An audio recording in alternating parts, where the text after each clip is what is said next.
কেউ কথা রাখেনি। ৩৩ বছর কাটলো, কেউ কথা রাখেনি। ছোটবেলায় এক বষ্টমী তার আগমনী গান হঠাৎ থামিয়ে বলেছিল, শুক্লা দ্বাদশীর দিন অন্তরাটুকু শুনিয়ে যাবে। তারপর কত চন্দ্রভোগ অমাবস্যা চলে গেল, কিন্তু সেই বষ্টমী আর এলো না।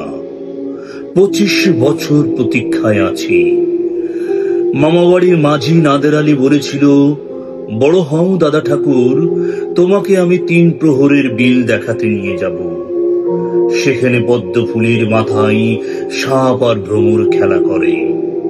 নাদের আলী, আমি আর কত বড় হব? আমার মাথায় এগোনের ছাদ ফুড়ে আকাশে স্পর্শ করলে তারপর তুমি আমায় ৩ প্রহরের বিল দেখাবে? একটা রয়্যাল গুলি কিনতে পারিনি কখনো। লাঠি লজেন্স দেখিয়ে দেখিয়ে চুষেছে লস্কর বাড়ির ছেলেরা। ভিখেরির মতন চৌধুরীদের গেটে দাঁড়িয়ে দেখেছি ভিতরে রাস উৎসব। অবিরল রঙের ধারার মধ্যে সুবর্ণ কঙ্কন পরা ফর্সা রমণীরা কত রকম আমোদে হেসেছে। আমার দিকে তারা ফিরেও চায়নি। বাবা আমার কাঁধ ছুঁয়ে বলেছিলেন, দেখিস একদিন আমরাও। বাবা এখন অন্ধ, আমাদের দেখা হয়নি কিছুই। সেই রয়্যাল গুলি, সেই লাঠি লজেন্স, সেই রাস উৎসব আমায় কেউ ফিরিয়ে দেবে না।